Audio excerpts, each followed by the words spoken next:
Friends 3 విడతల panchayat elections అయితే అయిపోయినాయి. మరి అభ్యర్థులైతే మంచిగా కొంతమంది బానే ఖర్చు పెట్టిర్రు. ముఖ్యంగా హైదరాబాదుకు ఆనుకొని ఉన్నటువంటి ఊర్లల్లో అయితే అసలు లెక్క లేదనుకోరి. నీళ్ళే అనుకోరి నీళ్ళే. మనిషెత్తు పైసలిచ్చిర్రాళ్ళు ఒక్కొక్కళ్ళు. ఇది సర్పంచ్‌గా పోటీ చేసినోళ్ళు.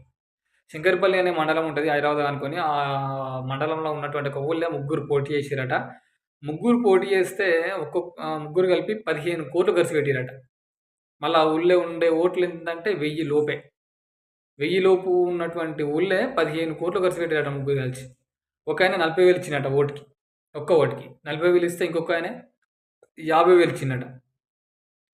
ఆయన 50,000 ఇచ్చేసరికి ఇంకొకాయన 55,000 ఇచ్చిండట. ఇట్లా మొత్తం 15,00,00,000 అయితే ఖర్చు పెట్టిర్రు. 1000 లోపు ఉన్నటువంటి ఊళ్ళే. ఇంకోటి శంషాబాద్ మండలంలో ఊరుంటదట. శంషాబాద్ మండలంలో ఉన్నటువంటి ఊళ్ళే ఇద్దరు పోటీ చేసారట. ఇద్దరు కలిసి 25,00,00,000 ఖర్చు పెట్టారట ఫ్రెండ్స్. 1 కాదు, 2 కాదు 25,00,00,000 ఖర్చు పెట్టిర్రట. 25,00,00,000 ఇద్దరు కలిపి. ఇంక గెలిసినాయనైతే ముందు రోజు రేపు ఎలక్షన్స్ అనంగా ఈరోజు 7,00,00,000 ఖర్చు పెట్టిండట ఒకటే రాత్రిల. ఒకటే రాత్రిలో 7,00,00,000 ఖర్చు పెట్టిండంట. ఘోరం ఇది. 30,000 చొప్పున దగ్గర దగ్గర ఇచ్చిండట ఆయన. ఇంత ఘోరం ఇది. మళ్ళా మొయినాబాద్ మండలంలో ఇద్దరు పోటీ చేసిరట. ఇద్దరు పోటీ చేసి వాళ్ళు 10,00,00,000 దాకా ఖర్చు పెట్టిరట ఇద్దరు కలిసి.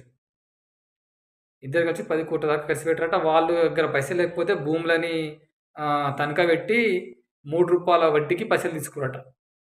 ఓటికి రూ. 3 లెక్క వడ్డీకి తీసుకొనొచ్చిరట. ఎంతైతే ఇంత అసలు ఘోరంగా అంటే ఘోరంగా వడ్డీ పడతది ఆళ్ళకి. మరి ఆళ్ళు ఇ అసలు ఇసంటోళ్ళు ఇంత ఖర్చు పెట్టి మరి ఏం చేస్తారు జనాలకి? ఏం కథ? తీసుకున్నోళ్ళకే తెలవాలే, ఏసినోళ్ళకే తెలవాలే, ఇచ్చినోళ్ళకే తెలవాలే. ఆ ఊరు ప్రజలకే తెలవాలే. గంతగనం ఖర్చు పెడితే వాళ్ళు ఏం బాగా చేస్తారన్నట్టు ఊరికి. మొత్తం అంత ఘోరంగా అయిపోయింది పరిస్థితి. మొత్తం సర్పంచ్ ఎలక్షన్స్ అంటేనే పైసలు లెక్క అయిపోయింది ముచ్చట.